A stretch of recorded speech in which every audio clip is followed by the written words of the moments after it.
table. As you can see, France have won against Gibraltar. That match was played in Faro, but look, Greece 2, Republic of Ireland 1. Gibraltar is next in Dublin on Monday. Richie, is that the end of our chances of finishing in the top 2?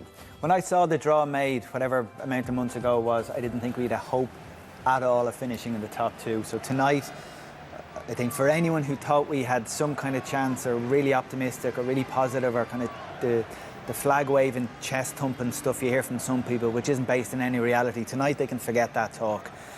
What tonight's result does, it puts our possibilities of finishing third now in question, because Greece are in the driving seat. But the performance, Dara, was one of really, really low quality. It's very, very hard to sit here and praise too many of the players for individual performances. Every time you think of a player, you think of a string of individual mistakes that they made. We'll show the second goal in a moment, but the collective defending from that was bafflingly poor. And this is a team that have been together for quite a while, which often in international football you don't get. You usually have them for a few days. They were in a training camp, they were together, they would have plenty of time to work on it. As Stephen or the players said before the game, they've analysed Greece, they've seen plenty of them, they knew what they were up against. The performance tonight just was completely at odds with all those statements. And Liam, can you put your finger on where that level of performance came from, why it dipped so much? Like, go back to the French game.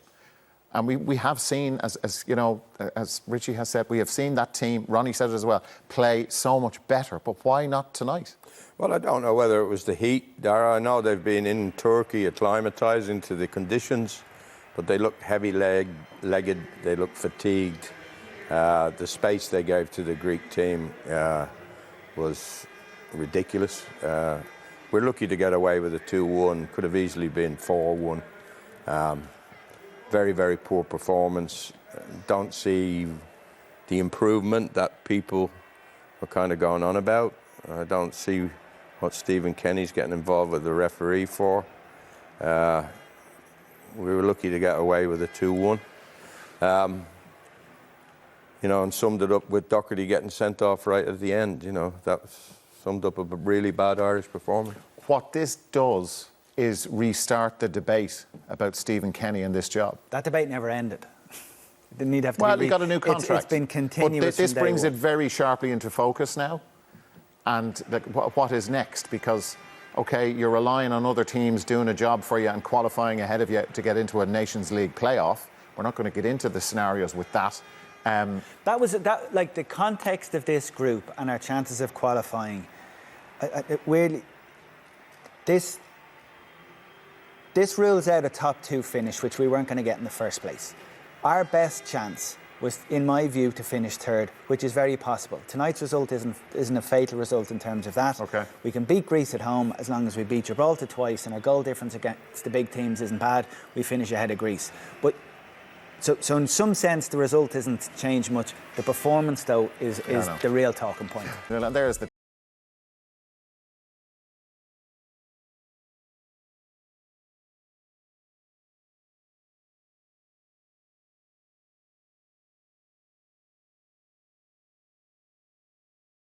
OK, let's reflect on what happened tonight. We've looked at the Masouras goal. Richie, I'd like you to analyse this. It's another early concession of a goal at the start of the second half. It was a point made by Daniel McDonnell of the Irish Independent on Twitter. 4th time it's happened to this team. And this wasn't the first attack down the right-hand side that Ireland looked vulnerable. 2 minutes before this, we defended really poorly. But the standard of this defending from this players, first of all, O'Dowd there's the wrong side, lets his runner go. How there is that much space and none of the central defenders can anticipate a ball like that or can anticipate the danger. Like, Collins comes out, puts his hand behind his back and stands still. He needed to react a second or two beforehand and anticipate what was blindingly obvious there. So really poor setup, no cohesion at all in defence, communication is clearly poor, and anticipation of danger, non-existent. Really, really like damning indictment of whatever work they've done together in that training camp. Liam, at the start of the match, just before we handed over at the start of the first half, you made a point about the Irish midfield and a kind of fear that you had about it. How did that manifest itself during the course of the game? You've picked out some examples. Well, we just never got a grip of it, Dara, and made, you know, so many poor errors. You know, is a ball there from small ball and doesn't doesn't get to where he wants it to go to. I think this is Cullen. You know, it's quite an easy diagonal pass. This is Doherty. I thought Doherty looked so tired tonight. I know he's hardly played, but usually he's pretty good on the ball. This is Cullen again giving it away. You know, Stephen's been placing a lot of confidence in Cullen and Malumbi. You know, Cullen, he plays with spirit. Gives it away there again. I counted one good pass from between the two of them. This was it. Cullen got Doherty free. Yeah, that's the kind of pass that a midfield player has to make. And he's put a lot of faith in Cullen and Malumbi and praised them, but I don't see what Malumbi gives to the Irish team. It was non-existent tonight. Does he tackle? I didn't see him make many tackles tonight. I thought the Greeks had loads of space. So I'd be interested to see what Stephen says about his selection. Obafemi, I think he's a lad that's done really good things for the Irish team, but he was left out tonight. I know it's difficult for Stephen Kenny because these lads are not playing. They're not playing at a high level. They haven't had good seasons. And the time of the year. But it's all about results, Dara. You know, sooner or later it comes down to results. What we've had 2.5 years with Stephen now, and some of our performances have given us encouragement. But when you look at the results, they've been damning. This is the worst case scenario in terms of the post-match chat. Not only did we lose, but we're starting to ask questions like earlier. Was it the heat?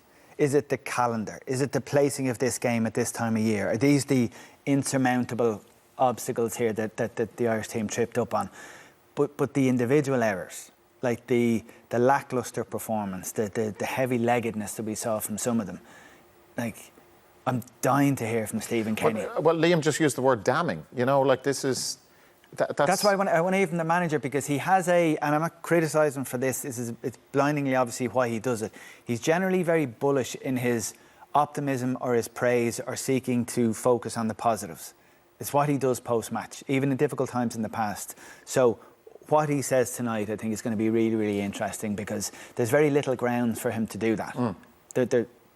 I'm really struggling to put myself in Stephen Kenny's mind as to what he will come up with to Tony in a moment to say, actually, it wasn't that bad, because it was awful. Yeah, we're still waiting for Stephen Kenny to come out and talk to Tony. Like, you know, the midfield issues, like... You know, we don't have you. Stephen places we don't a lot have of emphasis. Paul McGrath. No, but I know we haven't got the players there. This is the worst group of players that any manager has had in my lifetime. The worst group. In my lifetime, yeah. You go through all the managers. That Martin would be widely O'Neill, accepted. Mick McCarthy, Steve Staunton, Jack Charlton. Right. They're all better players than Stephen's got at the moment. But somehow you've got to mould them into a team that gets you a result here and there. We haven't done that, you know. Well, what about his point that we want to play attractive football? Well, he better not make that point tonight. He better not come out tonight and talk about entertainment levels or progression or evolution or passing through the thirds or statistics, but whatever. Well, I tried to show there in that clip about our midfield player. It was one good pass from a midfield player, and I didn't ignore other good passes. They passed the ball sideways. They passed the ball backwards. Whereas the Greeks were totally different. The Greece team were playing through us. They were getting people turned. They knew what they were doing. Yeah. There was a positivity about their play. It wasn't with us. But that was one of the big points at the start of this whole thing. Stephen was very bullish with the way he wanted the team to play, to dominate the ball, to go to places like Athens, have the ball, keep it, play forward, play in an attractive manner. And that's where the debate came down to. Do you want to kick and rush and get results, or do you want to play beautiful football and hopefully also get results? But that bit hasn't worked out, the getting results by playing attractive football. And that wasn't attractive. No. That's it. So again, I hope to God we're not going to hear him talk about that aspect of it. Yeah, that it's more about, it's not just about results, it's about evolution and about lads getting game time and this being a good test and we're on the journey. Tonight isn't a night for that kind of talk. Continue to pick apart what happened this evening in Athens. It doesn't really make for pretty chat or pretty viewing, but we're going to look, Richie, at the other opportunities that Greece created, having scored the early goal at the start of the second half. they did have you're gifting opportunities to opponents, so he'll be disappointed his team didn't win by more than a goal, but they fully deserved to do so. And Liam, what about the stuff that we managed to create? I'm thinking of the Nathan Collins opportunity, which was a shot on target. Well, it's a kind of set piece again, Dara, isn't it? You know, so crossover.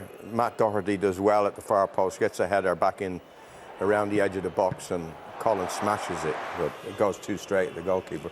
Again, a set piece.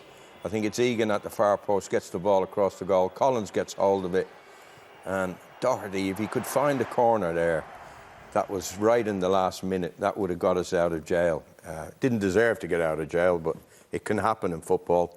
You were only losing 2-1, so these things can happen. But no, I think the Greeks were very, very poor in front of goal, and it wasn't for Gavin Bazuna, it could have been 4 or 5. Yeah, okay. Okay, another talking point from the match was, and I suppose this just sums up the sort of evening that Ireland had, Richie, was the Matt Doherty red card. It was a disappointing end. Matt had a difficult night. He did play, like we've been discussing, about the fitness or the sharpness of players. But Matt hasn't had a lot of football since Christmas, and this is just silly stuff. No reason to even walk over it, let alone do that when you do arrive, let alone do it right in front of the goalkeeper, the referee. Right, yeah. Referee standing right in front of you. So just a complete loss of concentration, and he follows this up then. At this stage, he probably knows the writing's on the wall. Off he goes. So his suspension now will take him into the September doubleheader. Yeah. Okay. Okay, Liam, your reaction to what Stephen had to say? I thought he was assertive anyway, you know. He was standing his corner. I think he needs to do that more often.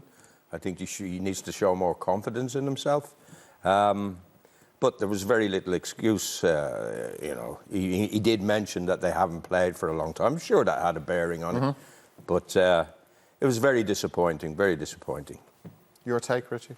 Yeah, no, I agree with most of what he said. And I understand why he'd come out and be a little bit bullish with Tony and try and push back on a couple of points.